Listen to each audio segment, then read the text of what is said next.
भावानं मी ज्या पिक्चरची अगदी आतुरतेनं वाट बघालतो, जसा ट्रेलर आलता तेव्हापासून बघालतो कोणी ते पिक्चर रिलीज झाला आणि त्या पिक्चरचं नाव आहे जारण. Hats off Anita Date.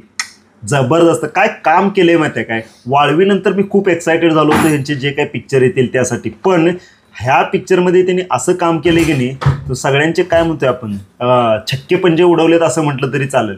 पण काही ड्रॉबॅक पण आहेत पिक्चरमध्ये. पिक्चर असा लयच एवढं आहे असं पण नाही, पण एक याला म्हणू शकतोय आपण, जरी बेस्ट जरी नसला तरी बेटरच्या कॅटेगरीत नक्कीच ठेवू शकतोय.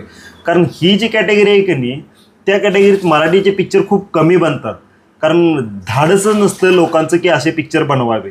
आणखीन एक सांगेन, हा पिक्चर जर मराठीत नसता, जर साऊथवाल्यांचा हे पिक्चर असता कुठला तरी, तर ह्याला लय लोकांनी डोक्यावर घेतलं असतं. आणि बाकी अनिता दाते आणि अमृता सुभाष यांची जी केमिस्ट्री जमली आहे ना, उत्तम. अमृता सुभाष काम जबरदस्त. बाकी स्टोरी जर बोलायला गेलं तर स्टोरी किंवा ट्रेलर ह्यातला काहीही बघू नका तुम्ही. याचा ट्रेलर पण बघू नका जर बघितला नसेल तर.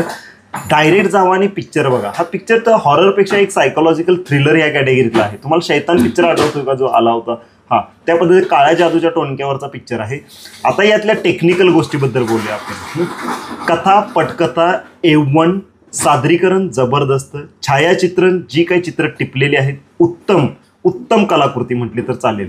दिग्दर्शन जबरदस्त. कॅमेरा अँगल वर्क जे केलेले आहेत ना, वरून खालून साईडनं क्लोजअप, चेहऱ्यावरचे हावभाव असू देत किंवा ज्या काही काळ्या जादूसाठी जे काही वापरलेल्या गोष्टी आहेत जादू टोटा टोणक्यासाठी त्या गोष्टी दाखवणं, दातावर अनिता दातेचे दात दाखवणं जबरदस्त. या चेहऱ्यावरचे एक्सप्रेशन, संवाद, बोली, भाषा, सगळ्या टेक्निकल गोष्टीमध्ये चित्रपट उत्तम काम करतोय.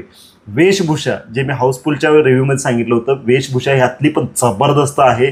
आणि ॲक्टिंग खरोखर, ह्या महिला ओरिएंटेड जो पिक्चर असतो ना तो मला गुलाबी पिक्चर आठवतोय, केवढा थर्ड क्लास काढला होता आणि याच्यामध्ये पण महिलाच लीडला आहेत. एक जबरदस्त उदाहरण सेट केलं आहे या पिक्चरनं.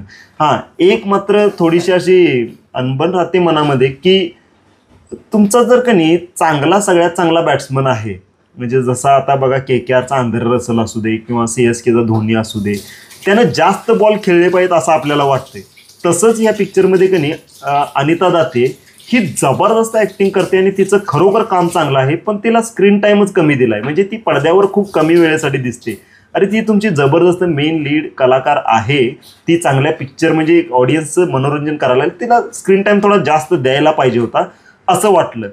पण बाकी ओव्हरऑल की नाही पिक्चरचं वर्डिक्ट A1 कॅटेगरीमध्ये मी ठेवेन. तुम्हाला एक जबरदस्त सायकोलॉजिकल थ्रिलर, एक वेगळ्या कॅटेगरीचा चित्रपट बघायचा असेल तर अवश्य बघा.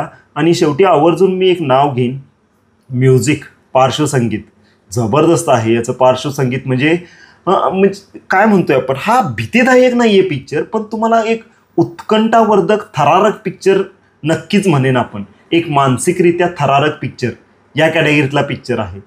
उत्तम अभिनय केलेला आहे, सगळं काही चांगलं जुळून आलंय. आता फक्त प्रेक्षकांची साथ पाहिजे. नक्की जाऊन बघा जारण.